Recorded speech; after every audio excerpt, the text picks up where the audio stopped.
অসমৰ মুছলমান সমাজে গম পালে যে অসমত মুছলমান সমাজৰ আটাইতকৈ ডাঙৰ গাদ্দাৰজনৰ নাম, আটাইতকৈ ডাঙৰ বিশ্বাসঘাতকজনৰ নামেই হ'ল মৌলানা বদৰুদ্দিন আজমল ডাঙৰীয়া। মৌলানা বদৰুদ্দিন আজমলে হিমন্ত বিশ্ব শৰ্মাৰ লগত অনবৰতে একেলগতে থাকে, একেলগতে কাম কৰে আৰু একেলগতে হিমন্ত বিশ্ব শৰ্মাৰ লগত লগ লাগি সংখ্যালঘু মানুহৰ বিৰুদ্ধে কাম কৰে। আৰু নিৰ্বাচন ইতিমধ্যে ঘোষণা হয়, ৰিজাল্ট অলৰেডি ঘোষণা হোৱাৰ নিচিনা যে বদৰুদ্দিন আজমল ডাঙৰীয়া ৰেকৰ্ড ভোটত যে হাৰিব সেই কথাটো আজি স্পষ্ট। ধুবুৰী লোকসভা সমষ্টি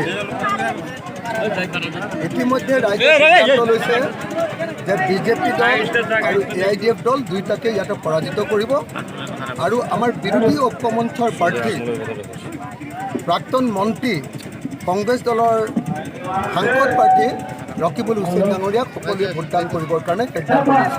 মোক এটা কথা কওকচোন, মৌলানা মানুহে আপুনি যিটো শব্দ ক'লে ফাল্টু তাল্টু, এইবিলাক শব্দ মৌলানা মানুহৰ মুখত শোভা পায় জানো বাৰু? হয়নে নহয়? কোনো ভদ্ৰলোকে, কোনো মৌলানাই, কোনো ধৰ্মগুৰুৱে এনেকুৱা ধৰণৰ তৰল, এনেকুৱা ধৰণৰ কথাবিলাক কোৱাটো উচিত জানো? ইতিমধ্যে আচলতে মৌলানা বদৰুদ্দিন আজমলৰ মূল চৰিত্ৰটো অসমৰ মানুহৰ ওচৰত ধৰা পৰিলে।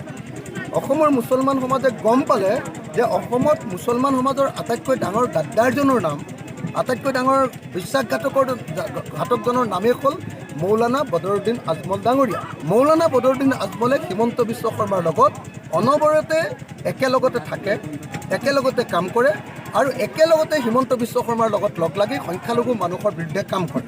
গতিকে এতিয়া মৌলানা বদৰুদ্দিন আজমল ডাঙৰীয়াৰ মূৰটো গৰম হৈ, মগজুটো গৰম হৈ তেওঁ এনেকুৱা ধৰণৰ অসভ্য, অশ্লীল আৰু টান টান শব্দ ক'বলৈ আৰম্ভ কৰিছে। স্ফুটভাৱে মানুহ ওলাই অহা, কোনো গাড়ী দিয়া নাই, ঘোঁৰা দিয়া নাই, নিজে নিজে অহাটোৱে প্ৰমাণ কৰে যে মানুহে বহুত জ্বালাত আছে। হিমন্ত বিশ্ব শৰ্মাই যিটো অত্যাচাৰ কৰিছে, তাৰ লগত বদৰুদ্দিন আজমল ডাঙৰীয়াৰ যিটো মিলাপ্ৰীতি, সেইটো যিমান সোনকালে নাইকিয়া হয় ৰাইজে ভাবিছে সিমান সোনকালে আমি নিষ্ঠাৰে থাকিব পাৰোঁ। একমাত্ৰ এই অত্যাচাৰৰ পৰা পৰিত্ৰাণ পাবৰ কাৰণে কংগ্ৰেছ আৰু বিৰোধী পক্ষৰ আহ্বানৰ প্ৰতি সঁহাৰি জনাই ৰাইজ হাজাৰ হাজাৰ মানুহ ওলাই আহিছে। আৰু নিৰ্বাচন ইতিমধ্যে ঘোষণা হয়, ৰিজাল্ট অলৰেডি ঘোষণা হোৱাৰ নিচিনা যে বদৰুদ্দিন আজমল ডাঙৰীয়া ৰেকৰ্ড ভোটত যে হাৰিব সেই কথাটো আজি স্পষ্ট।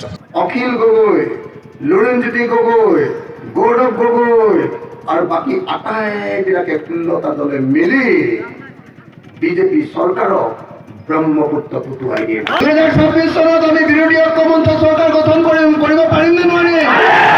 পাৰিম নে নোৱাৰিম?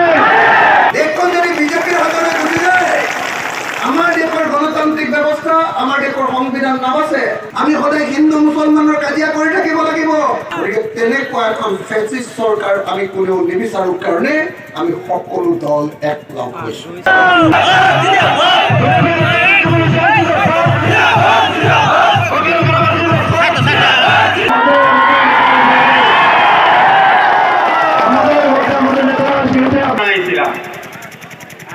আমাদের কোনো তারপরে যার উসিলা করে নিয়ে আল্লাহ রাব্বুল আলামিন সারা বিশ্বকে সৃষ্টি প্রত্যেকটা ভাই আমরা বদরুদ্দিন আজমল বিশ্বাসঘাতক হয় নে নহয়? বদরুদ্দিন আজমল গাদ্দার হয় নে নহয়? মুছলমানৰ গাদ্দাৰ কোন?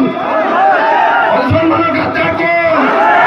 ডাঙৰ গাদ্দাৰজনৰ নাম মৌলানা বদৰুদ্দিন আজমল। হয় নে নহয়? হয় নে নহয়?